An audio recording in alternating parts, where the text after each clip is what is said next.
state's largest union are in Wisconsin right now as public employees there protest a drastic budget plan by Governor Scott Walker. Now, Walker says he will not compromise with Democrats or with union leaders on his proposal, which would basically strip collective bargaining rights from most state employees.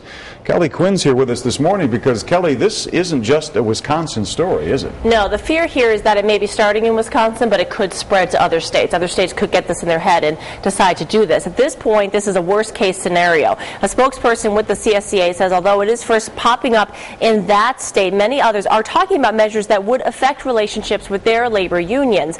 And so that's the concern here, and that's why statewide CSEA officers went to Wisconsin Sunday night.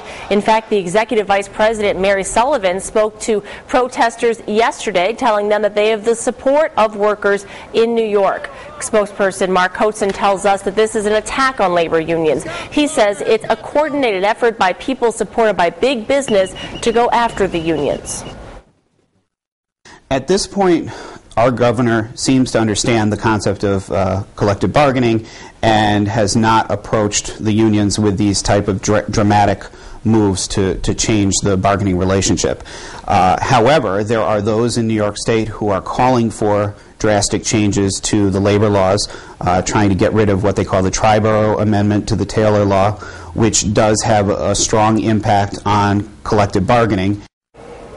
And if they got rid of that, Coachson says that it would weaken unions' ability to bargain here in New York. The message to their CSEA members, don't think it can't happen here, but if they did try to do it, the union heads would fight it full force. They've had issues. We all know the union in the past with Governor Patterson. They were trying to reopen the collective bargaining there. CSEA refused. So this is an ongoing issue.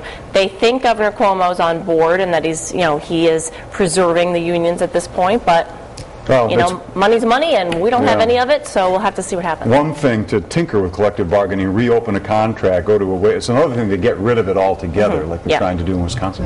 Yeah. Well, here's a suggestion that Wisconsin Democrats have. They want to increase the cost of benefits while leaving bargaining rights intact. They say they will not return to the state's capital until a deal is on the table. While